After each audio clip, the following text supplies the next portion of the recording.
In our consulting work at Selling Interactions, we sometimes look at the effectiveness companies have in taking a lead all the way through to business. And one of the very interesting areas that we found is around proposals. One particular study we did showed that a client wrote 10 proposals for every one that got closed. Imagine that, writing 10 proposals and only one gets accepted by the client. So the reason for this video is to look at that area and give some simple advice on how we can improve that. One thing to think about straight away is how you send a proposal to a client. Do you send it by email? How does that work? And if we send it by email, what happens next? Are you waiting for someone to reply?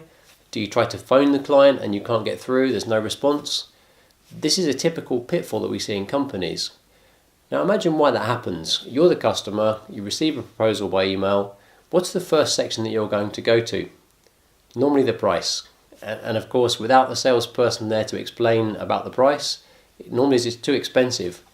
They don't take the time to read all that carefully prepared hard work that you did in making the proposal.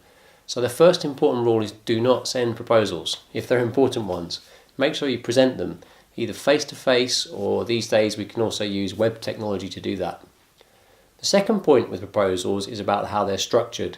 We've seen so many proposals where the first 3 or 4 pages are basically explaining how good the supplier's company is and why they're unique and why they should use them.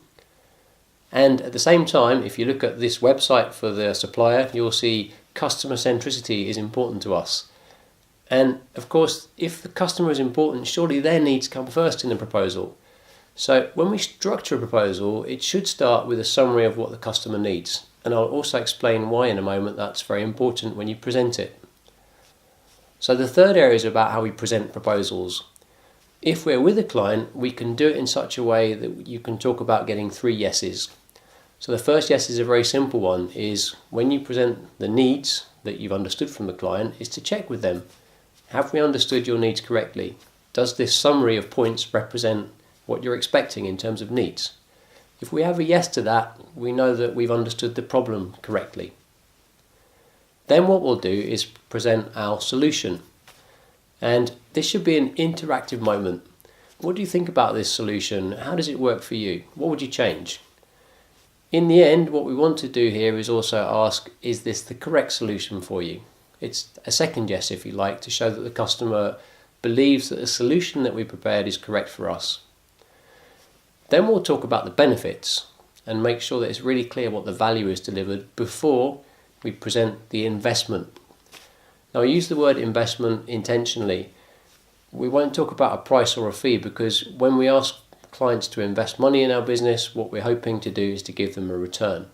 So having got a yes to the understanding of the needs, a yes to the understanding that our solution is correct, now is the moment to ask, are you okay to go ahead?